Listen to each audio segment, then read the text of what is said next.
Raggio, and I'm co-owner with my sister Lisa of 1-2 North Leadership and Business Coaching Solutions.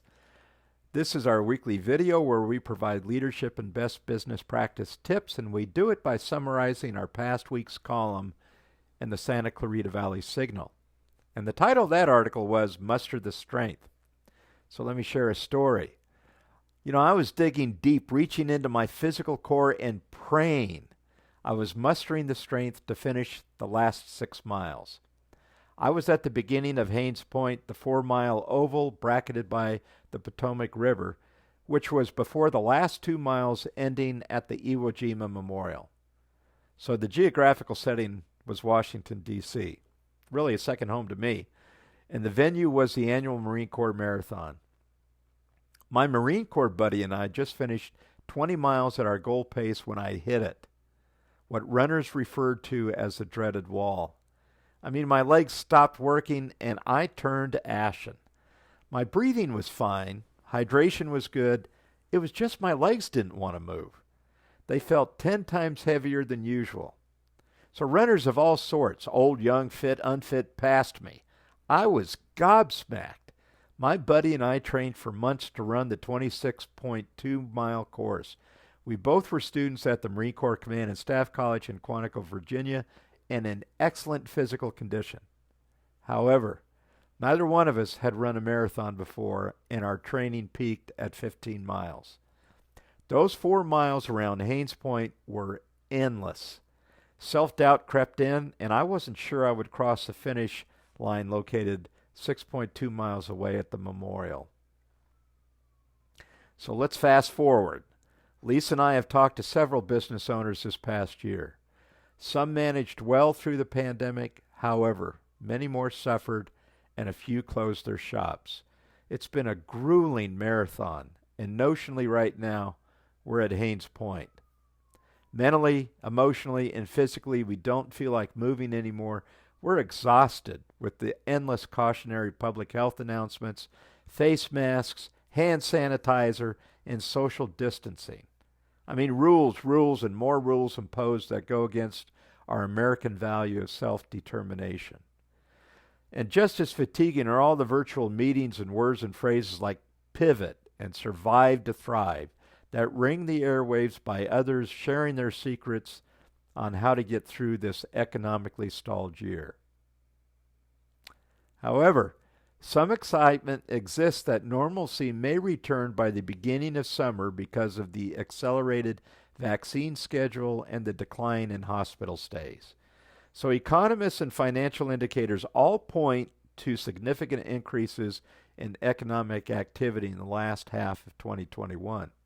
Let's face it, we're hell-bent on satiating our pent-up demand, and we'll be among the masses heading to theaters, restaurants, concerts, cruise ships, anywhere we've been restricted from attending this past year. Not so fast, though. What will normalcy look like? Not like it did 14 months ago. Business dynamics have changed for good. This is a certainty.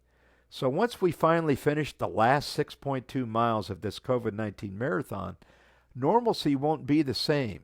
We've got to re-engage our minds, emotions, and bodies and position ourselves in businesses to prosper in the post-pandemic environment. We may need a course correction on our vision, a better defined articulation of our purpose, and a rewrite of values to make them behavior-specific and action-oriented. And our strategic thinking and execution planning must adapt to the post-pandemic environment. There will be a new and expanding demand for many existing services and products. Finding the opportunities and presenting our products and services in the marketplace to fill an existing gap or need with ease brings sustainability to our businesses. Look, strategic opportunities abound, and shame on us if we pass them by because we choose not to be engaged. Our business development must accommodate a different market too. From a macro perspective, the world has changed, and necking it down to the micro viewpoint, our customers have changed. Their needs are different. How they consume information is different. How we market to prospective customers must accommodate these differences.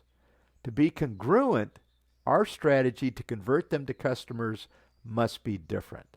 So marketing opportunities are limited only by our imagination, and shame on us if we pass them by because we choose not to be engaged.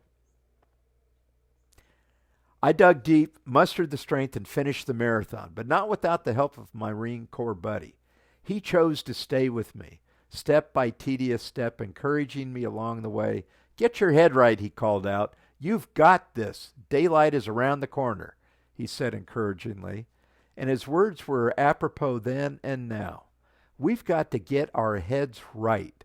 Opportunity is around the corner, and we should be positioning our businesses to engage in a high-demand marketplace that will result from the projected explosive economic activity to come. So it's time to re-engage, shake away the pandemic blues, plan, and plan how our businesses will thrive in the new marketplace and the actions we need to take today, tomorrow, next week, and next month to achieve success. This is our Leadership and Best Business Practice Tip of the Week.